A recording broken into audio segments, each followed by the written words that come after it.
Gibran, por favor. Gracias, Héctor, y gracias a Carlos por esta invitación para participar en este diálogo. Yo creo que antes de las propuestas de política pública deberían hacerse algunas consideraciones de economía política para llamar a la concordia.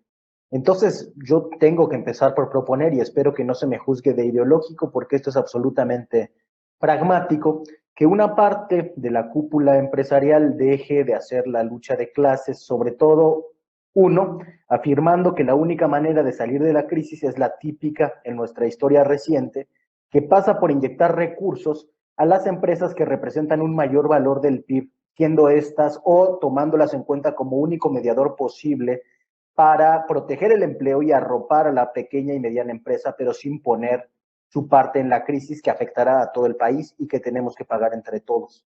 En segundo lugar, especulando políticamente con la permanencia de la cabeza del actual gobierno de la República.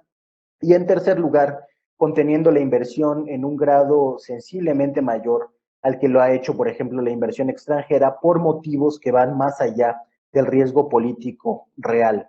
Creo que sin ese piso común, toda propuesta de política pública caerá en un terreno sordo e infecundo en el jaloneo entre el viejo régimen y el nuevo.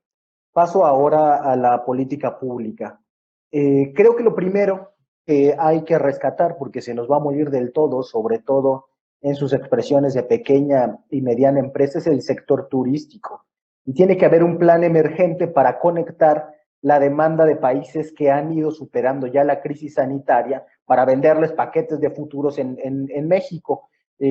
Podemos, desde luego, ya empezar a pensar cómo vamos a llenar de chinos en agosto nuestras playas, y es cierto que para agosto ya habremos frenado el brote, como dice el subsecretario López-Gatell, desde luego con todas las precauciones para no tener rebrotes. En segundo lugar, tiene que cumplirse las promesas de los proyectos de inversión, porque hasta ahora una parte del gran empresariado ha dicho que sí consistentemente, pero no ha dicho cuándo. Creo que si se cumplen los anuncios de inversión en materia energética y en infraestructura, se activarán sectores de gran arrastre. En tercer lugar, creo que es una oportunidad para hacer una reforma fiscal que respete la proporcionalidad, pero que a la misma vez sea contracíclica, replanteando algunas de las tasas impositivas a la baja, pero que actualmente no se cobran eficientemente y que se evaden por la misma manera en la que están planteando. Desde luego, el corazón de esta reforma fiscal tendría que ser la eliminación de excepciones y de instrumentos para la elusión fiscal, en los que se especializan tantos despachos de fiscalistas. Desde luego, creo que lo principal, pasada la crisis, es proteger a las personas. Y para esto tenemos que pensar en la otra parte, que no solo la reactivación económica, sino es la seguridad social, y que creo que es el principal déficit que se mostró en esta crisis, no solamente en México, sino en todo el mundo. Tiene que elevarse el programa de adultos mayores, por lo menos al valor de la canasta digna en la que trabaja la Comisión del Salario Mínimo, y tiene que transitarse a un sistema mixto de pensiones. La siguiente propuesta es generar un esquema de formalización con base en la formulación de regímenes especiales de ciertos sectores de la economía que están en la informalidad. Hay suficientes experiencias de cómo hacer eso en Uruguay y en Costa Rica. Por ejemplo, yo propongo particularmente que sea mediante un mecanismo de financiamiento por medio de la banca comunal a cambio de esquemas de tributación y aseguramiento social.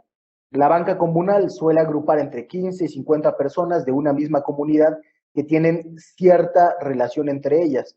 Si se les ofrece crédito y a la misma vez se les incorpora al sistema tributario, podemos extender de manera rápida la base gravable y contribuir a la reactivación de la economía. Y en última instancia, la sexta propuesta es acelerar la construcción de un sistema de salud universal como el que se ha propuesto, pero con base en el programa IMSS Bienestar. Hasta ahora el INSABI ha estado tomando algunos de los sistemas de salud local por los convenios que se tienen con los gobernadores. Bueno, se puede realizar un macro convenio con el IMSS Bienestar para transferir recursos al esquema que más funciona en atención a la población abierta y que tiene que fortalecerse porque vendrán otras crisis como esta pandemia. No es la primera que sucede en el siglo.